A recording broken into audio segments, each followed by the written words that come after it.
అందరికీ నమస్తే అండి. Welcome to AMEB motors, Maitrivanam, Siddipet. 12-inch tyre model vehicle వచ్చేసిందండి. ఇది వేణు మోటార్స్ వారి ఈ-ఫ్లై ఎలక్ట్రిక్ స్కూటర్ అండి.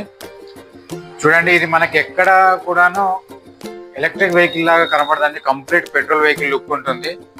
హెడ్ లైట్ కూడా మనకి హ్యాండిల్లో ఇచ్చారు. ఇక్కడ చూడండి, వేణు మోటార్ మన కలర్స్ కూడా చూసుకోవచ్చు, ఎంత షైనింగ్ కలర్ ఉంటుందో. అండ్ క్వాలిటీ, ఫైబర్ క్వాలిటీ కూడా అదే విధంగా ఉంటుంది. చూడండి, మనకి ఇది 12-inch టైర్ అండి. చాలా పెద్ద టైర్ ఉంటుంది. ఇది వచ్చేసి ఫ్రంట్ డిస్క్ బ్రేక్, బ్యాక్ లో డ్రమ్ బ్రేక్ ఉంటుంది. చూడండి, స్విచ్చెస్ కూడా చాలా ప్రీమియం క్వాలిటీ స్విచ్చెస్ ఉంటాయండి. ఇది హై బీమ్, లో బీమ్. బూట్ స్పేస్ కూడా చూడొచ్చు ఎంత పెద్దగా ఉందో. దీంట్లో మనం గ్రాఫెన్ బ్యాటరీ వాడతామండి. 5 బ్యాటరీస్ ఉంటాయి. 60 watts 40 Ah బ్యాటరీ వాడతాము. బ్యాటరీ వారంటీ వచ్చేసి 1 year ఉంటుంది. మోటార్ కంట్రోలర్ కూడా 1 year వారంటీ ఉంటుంది. చార్జర్ వచ్చేసి 6 months ఉంటుంది. నాకు ఛార్జింగ్ టైం వచ్చేప్పటికి 8 to 9 hours ఉంటుందండి. వన్ టైం ఛార్జ్ చేస్తే మనకి 80 to 100 kilometers మైలేజ్ వస్తుందండి.